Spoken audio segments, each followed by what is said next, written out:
ဆေးရတပည့်နှစ်ယောက်ပြန်လည်ပြီးတော့ရင်ဆိုင်ရမယ့်ညာအားလုံးပဲမင်္ဂလာပါဗျ။ Football and Family မှနေပြန်လည်ပြီးတော့ကြိုဆိုလိုက်ပါတယ်။မိုးရဲနဲ့ကားရီတို့ဟာဆိုရင်တော့ပထမအဦးဆုံးဆေးရတပည့်နှစ်ယောက်ပြန်လည်ရင်ဆိုင်ဖို့ရှိတဲ့ပွဲပါဗျ။အမိုရီရဲ့လက်ထက်မှာဆိုရင်တော့ United တို့ဟာဆိုရင်တော့ Everton ကို1-0ဆိုရရလနဲ့ရှုံးနိမ့်ခဲ့တယ်ဗျ။အရှင်ပီတာစာနဲ့ပဲဒီညမှာဆိုရင်တော့ Everton က Manchester United အတင်းကိုလက်ခံသွားမှာပါ။ကိုရီးယားနောက်ဆုံးကစားခဲ့တဲ့9ပွဲမှာဆိုရင်တော့4ပွဲကိုနိုင်ပြီးတော့ကျတော့တပွဲကိုတည်ကြတာရဲ့ဗျ။ Everton တရားဆိုရင်တော့နောက်ဆုံးကစားခဲ့တဲ့9ပွဲမှာဆိုရင်တော့တပွဲပဲတူတူရှုံးနေထားတာ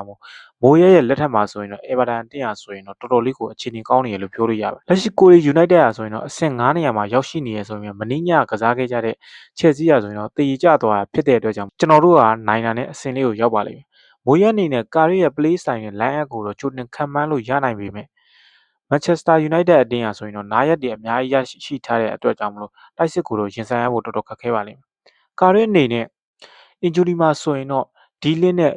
ဒိုကူတို့ကလွင်ကျန်တဲ့ကစားသမားတွေကိုဆိုရင်တော့ position အများကြီးတုံးလို့ရနေတာမို့ယနေ့ညမှာကိုရီ United မှာရရှိထားတဲ့အခွင့်အရေးကိုအတုံးချပြီးတော့ Chelsea Liverpool တို့ကိုဖျက်နိုင်မယ်လို့မျှော်လင့်ပါတယ်ဒီနေ့ညတာနိုင်ခဲ့မယ်ဆိုရင်တော့အဆင့်3မှာရှိတဲ့ Aston Villa နဲ့3မှတ်အကွာမှာဖြစ်တော့မှာမို့ United အနေနဲ့နိုင်ရမယ့်ပွဲလို့ခံမှန်းလိုက်ပါတယ်အားလုံးပဲကျေးဇူးတင်ပါတယ်ဗျာ